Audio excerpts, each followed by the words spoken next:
Good morning, folks. Today's scientific stories are exceptionally interesting and relevant to our core topics of coverage.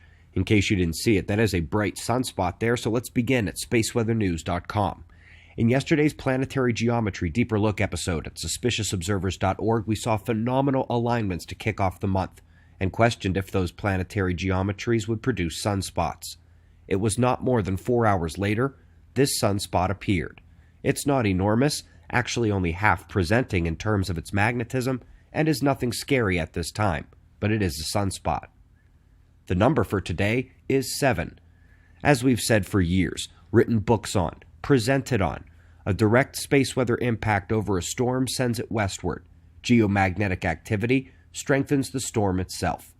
Since the stream from the coronal hole refused to compress the magnetosphere over Hurricane Dorian, it will not run over Florida. But for the last 3 days, we have not once seen the solar wind relent. We have not seen intensity drop back or do anything but strengthen. And for days we've been in geomagnetic storm conditions, the first in a very long time. And because of that, Category 5, just like with Patricia and tons of others that came before. Bahamas, fairly devastated right now. All of this was in the climate movie we put out at the end of August. Now, while it focused on the long-term ice age cycle and problems with total solar irradiance, a solid 10 minutes was given to the solar storm-hurricane connection.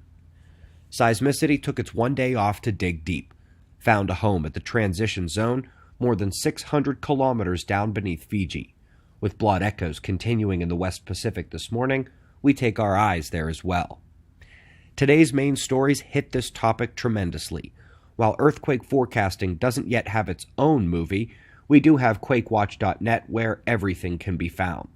Today we head to a journal I only check thrice per year, and they've got 2 articles out this summer on the pre-earthquake electric signals, which is 90% of the forecasting game. And speaking of news that was released earlier, in sharing 179 Electroquake papers over the last 3 years, yes, I counted last night, you know I didn't get them all. So linked below this video are 4 of my favorites that simply got shafted over the years in the morning show, either because there was other stuff going on or I found the paper months late. Either way, shafted Electroquake papers plus the 2 new ones from today, linked below, and everything is at QuakeWatch.net. Hubble is up next, looking at the shell shedding of a star. Basically a micronova with the central star still easily visible, and you will recall last week science dropped the bombshell that nova explosions are subject to magnetic field sculpting as they expand. Well, that shouldn't be hard to see. Twin sides of the magnetic sectors as denser bands parallel and then beginning to wrap around, almost like a spiral galaxy would after its first ever half twist.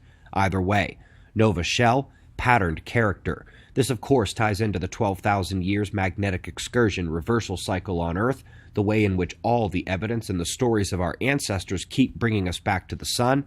That was the second movie from last month, linked below by the climate movie.